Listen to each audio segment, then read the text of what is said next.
আসসালামু আলাইকুম। বাস্তব সংখ্যা পার্ট 4 এর সকলকে স্বাগত। আজ আমরা আলোচনা করব বিভাজ্যতা সম্পর্কে, অর্থাৎ কোন সংখ্যা দ্বারা কোন সংখ্যাকে ভাগ করা যায় কি যায় না সেটা একটু নির্ণয় করা শিখব। তো মূলত আমরা মৌলিক সংখ্যা দ্বারা কোনো সংখ্যাকে ভাগ করা যায় কিনা সেটা শিখব। এই মৌলিক সংখ্যা দ্বারা ভাগ করা যায় কিনা এটা আমরা যদি সহজেই শিখতে পারি তো আমাদের বড় বড় মৌলিক সংখ্যা আসলে বা আমরা যখন মৌলিক সংখ্যা নির্ণয় করা শিখব তখন এই বিষয়টা খুবই কাজে লাগবে। আমরা আজকে দেখব মৌলিক সংখ্যা ছোট কয়েকটা শিখে রাখবো, 1 থেকে বা 2 থেকে 11 পর্যন্ত, 13 পর্যন্ত বা 20-এর ভিতরে যেগুলো আছে সেগুলো দিয়ে শিখে রাখবো। প্রথমে আমাদের মৌলিক সংখ্যা আছে 2, 3, 5, 7, 11, 13। মোটামুটি আমাদের পরীক্ষায় এই যাবৎকালে যা এসেছে এই 6টাই কাজে লাগে। হ্যাঁ, 6টাই কাজে লাগে, এর বেশি খুব একটা আসে না।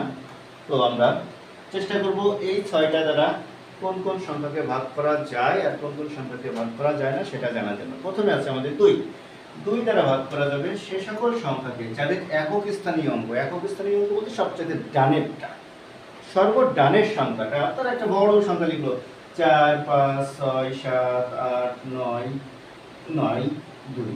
দেখেন এখানে সর্বডানে যে সংখ্যাটা আছে শুধু একটা দেখেই বলে দিতে পারবো এটা 2 দ্বারা ভাগ করা যায় কি যায় না। লাস্টে 2 আছে, অর্থাৎ এটা একটা জোড় সংখ্যা। যদি জোড় সংখ্যা হয় তাহলে সেটা 2 দ্বারা ভাগ করা যাবে, আর যদি বিজোড় সংখ্যা হয় তাহলে সেটাকে 2 দ্বারা ভাগ করা যাবে না। আবার জোড় সংখ্যার বাইরে আরেকটা সংখ্যা হতে পারে, সেটা হচ্ছে 0। অর্থাৎ যে সকল সংখ্যা সর্বডানেরটা বা একক স্থানীয় অঙ্ক 0 অথবা জোড় সংখ্যা তাদেরকে 2 দ্বারা ভাগ করা যায়। আমি যদি এখানে 8 লিখি তাহলে এটাকে 2 দ্বারা ভাগ করা যাবে। এখানে যদি আমি 9 লিখি তাহলে কিন্তু আর 2 দ্বারা ভাগ করা যাবে না। যদি এখানে 0 লিখতাম অবশ্যই 2 দ্বারা ভাগ করা যাবে, কারণ আমি সংখ্যায় বলে দিয়েছি 0 অথবা জোড় সংখ্যা হতে হবে একক স্থানীয় অঙ্ক। আশা করি 2 দ্বারা ভাগ করা যাবে কিভাবে বা কোনটা কোনটা যায় আপনারা নির্ণয় করতে পারবেন। এখন আসি 3 দ্বারা ভাগ করা যায় কিনা। একটা বড় সংখ্যা আমি একটু লিখি 7, 5, 9। এই সংখ্যাটা 3 দ্বারা ভাগ করা যায় কি যায় না আমরা সেটা বের করব অতি সহজে। কিভাবে সহজে বের করা যায়? প্রথমে আমাদের এখানে 3টা অঙ্ক আছে, অঙ্ক 3টা যোগ করব। আপনার যত বড় সংখ্যাই দিক না কেন আপনি অঙ্কগুলোকে যোগ করবেন, অঙ্কগুলো যোগ করে যা হবে সেটা লিখবেন।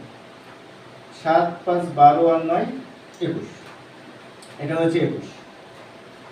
আচ্ছা, তো এই 21কে কি 3 দ্বারা ভাগ করা যায়? আপনি 3 এর ঘরের নামটা যদি জেনে থাকেন তাহলে আপনি বলতে পারবেন 21কে 3 দ্বারা ভাগ করা যায় কিনা। যদি ওই যোগফলকে 3 দ্বারা ভাগ করা যায় তাহলে ওই সংখ্যাকে 3 দ্বারা ভাগ করা যায়। আমাকে আবার বলতে হবে, যদি 21কে 3 দ্বারা বা যোগফলকে 3 দ্বারা ভাগ করা যায় তাহলে ওই সংখ্যাকে 3 দ্বারা ভাগ করা যাবে। এখানে যদি আমি লিখতাম আবার এর সাথে 2 লিখলাম, তো দেখেন তো যোগ করলে 23 হয়ে যাচ্ছে। তাই 23কে তো আর 3 দ্বারা ভাগ করা যায় না। তার মানে এই যে 7, 5, 9, 2 একে আর 3 দ্বারা ভাগ করা যায় না। কিন্তু এখানে যদি আবার আমি 1 দিয়ে দিই, খেয়াল করে দেখেন আবার যোগফল 24 হয়ে গেছে, তাহলে ওটাকে 3 দ্বারা ভাগ করা যায়। এভাবে আমরা 3 দ্বারা ভাগ করা যায় কিনা সেটা বুঝবো। 5 দ্বারা ভাগ করা যায় কিনা এটা একেবারেই ইজি। একক স্থানীয় অঙ্ক 0 অথবা 5 হবে। এটা 2 দ্বারা ভাগ করা চাইতেও সহজ। একক স্থানীয় অঙ্ক 0 অথবা 5 হতে হবে। যেমন আমরা 105 যদি লিখি, এই যে 5 আছে, অর্থাৎ একে ভাগ করা যায়।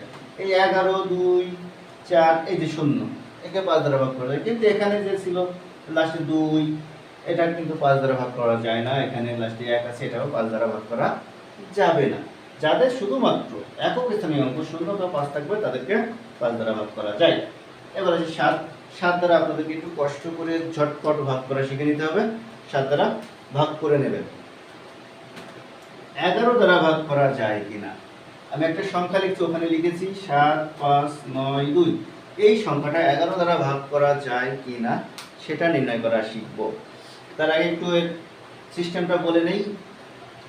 যে সকল সংখ্যার অবস্থানের জোড় সংখ্যক অবস্থানের যোগফল এবং বিজোড় সংখ্যক অবস্থানের যোগফলের পার্থক্য 0 অথবা 11 এর গুণিতক তাদেরকে 11 দ্বারা ভাগ করা যায়। তো 11 এর গুণিতকে আমাদের খুব একটা বেশি যাওয়া লাগবে না, তাদের পার্থক্য যদি 0 হয় তাহলে তারা 11 দ্বারা ভাগ করা যাবে। এখন জোড় সংখ্যা বিজোড় সংখ্যা কিভাবে বুঝবো? আমি যদি এপাশ থেকে একটু ঘর কেটে নেই, 1 2 3 4 ধরলাম এটা প্রথম, এটা দ্বিতীয়, এটা তৃতীয়, এটা চতুর্থ। তো আমার এখানে বিজোড় সংখ্যক অবস্থানে আছে এই দুইটা 7 এবং 9, আর জোড়ে আছে 5 এবং 2। তো বলছে যে এই দুটার পার্থক্য দেখেন তো, বিজোড়ে যারা আছে 7 এবং 9 যোগ করলে কত হয় 16, আর এখানে আছে জোড়ে আছে 5 এবং 2, তাহলে যোগ করলে হচ্ছে 7। এই দুটার পার্থক্য কি 0 হচ্ছে? 0 হচ্ছে না, তার মানে এই সংখ্যাকে 11 দ্বারা ভাগ করা যায় না। যদি 0 হতো তাহলে 11 দ্বারা ভাগ করা যেত। এখন আমি আরেকটা উদাহরণ লিখি।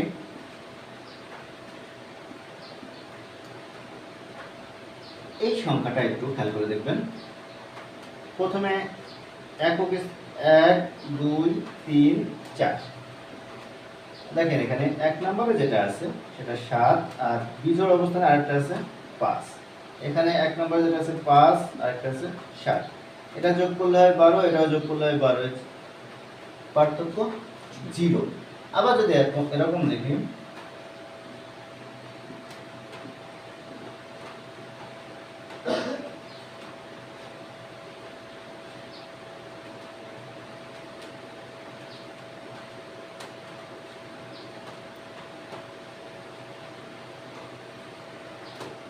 এটা আমরা যদি এখন হিসাব করি দেখি কেমন হয়।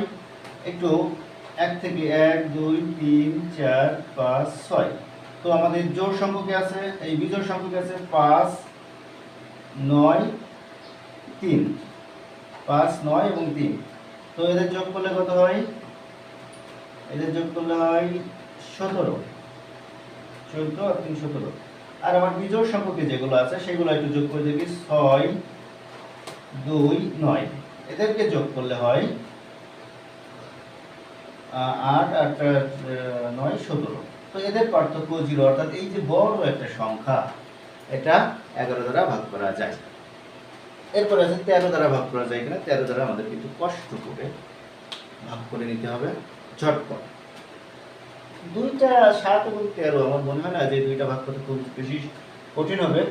আর বাকি যেগুলো আছে সেগুলো আমরা এই টেকনিক খাটিয়ে সহজে ভাগ করে নেব, যাতে আমাদের ভাগ করার কোনো সমস্যা না হয়।